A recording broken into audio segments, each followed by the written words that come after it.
Hey guys! Today we're going to talk about the difference between major depressive disorder and persistent depressive disorder, so stay tuned.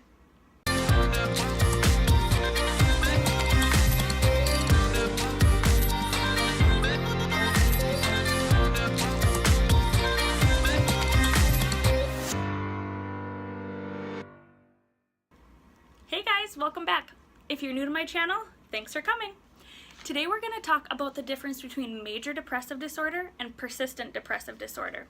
So we will start with major depressive disorder because on the hierarchy of things, that's the lowest of the two. So major depressive disorder and then persistent depressive disorder is above that. So I just want to talk about some of the signs and symptoms of major depressive disorder and kind of what makes it different. So major depressive disorder, there's about 7 criteria to qualify for it. And you need to meet 5 of them. But so what major depressive disorder is a feeling of sadness or depression for at least 2 weeks. So 2-week minimum for this one. And some of the symptomology of this is a lack of pleasure. So not having pleasure in doing things that you used to do. So if you used to like to go golfing or fishing or hanging out with family, and all of a sudden you're like, girlfriend, I can't do it. That would be like check mark number 1. The second one are changes in weight. So weight gain, weight loss, either one of those would qualify you for this. So a lot of times we hear people who are depressed that are like, I just am so sick I can't eat. Or people who are like, I can't stop eating. Like I can't stop scarfing it down, right? The next one is too much sleep or too little sleep.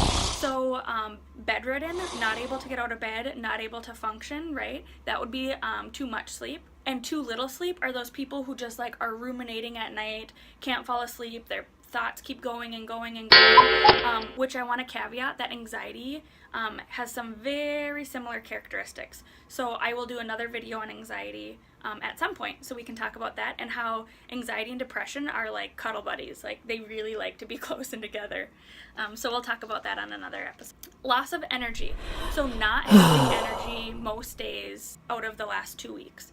And so again, that really goes hand in hand with like the excess of sleep. A lot of times I see those two go together. Like I just sleep all day because I have no energy to get up. I don't want to get dressed. I can't brush my teeth. I can't look presentable. Like Lord Almighty, I cannot go to work. I cannot do this. I cannot do life right now. Feelings of worthlessness or guilt. And so that's like the I shouldn't be here. What am I doing? I suck at life. I can't get through school. I can't get the right job. What am I doing as a friend? I stink as a friend right now. So like being super, super hard on yourself and hard on your soul. So those feelings of like, I just suck at life, right? Indecisiveness or difficulties concentrating.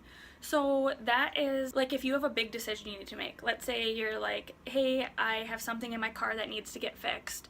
And I could probably drive without getting it fixed, but I probably should get it fixed so nothing more happens, and like not being able to make that decision. Or if you have kids, right, not being able to make decisions about things that feel either big or small. So should my kid go to preschool? Yes or no? Should I bring my kid to daycare today? Yes or no? Should I keep my kid home with me? Yes or no? Right, so those like feelings like I just can't make a decision. I don't know what I should do. Should I call into work today or should I stay in bed sleeping? I don't know. I can't make these decisions. And a lot of times it's not that like cognitive. I mean, you're not that open in your mind about like, gosh, I can't make these decisions. I must be feeling depressed. No. But as you're hearing these, hopefully it rings a bell and it clicks like, aha, I have depression and I feel like that. That's part of my depression.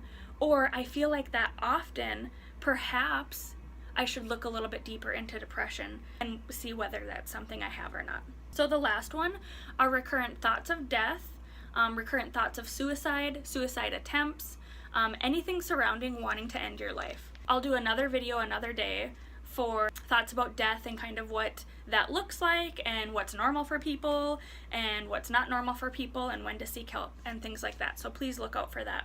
But so this was major depressive disorder. You need 5 of these 8 criteria. There's 8 criteria in order to meet criteria for major depressive disorder. Then persistent depressive disorder. So this is the higher of the two, remember?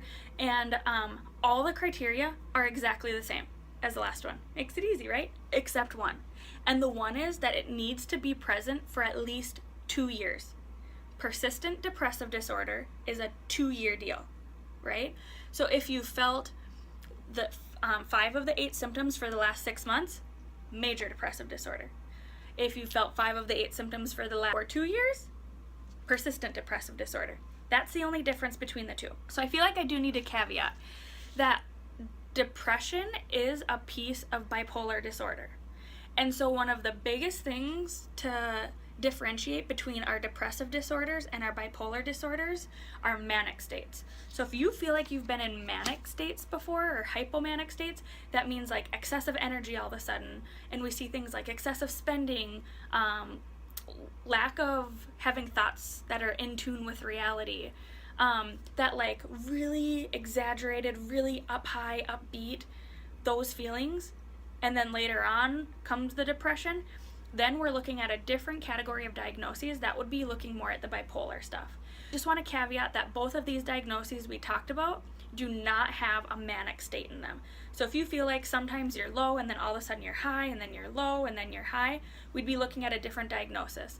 These are depressive symptoms most days out of the time periods we talked about. So 2 weeks and 2 years. So if you guys have any questions, please comment them down below.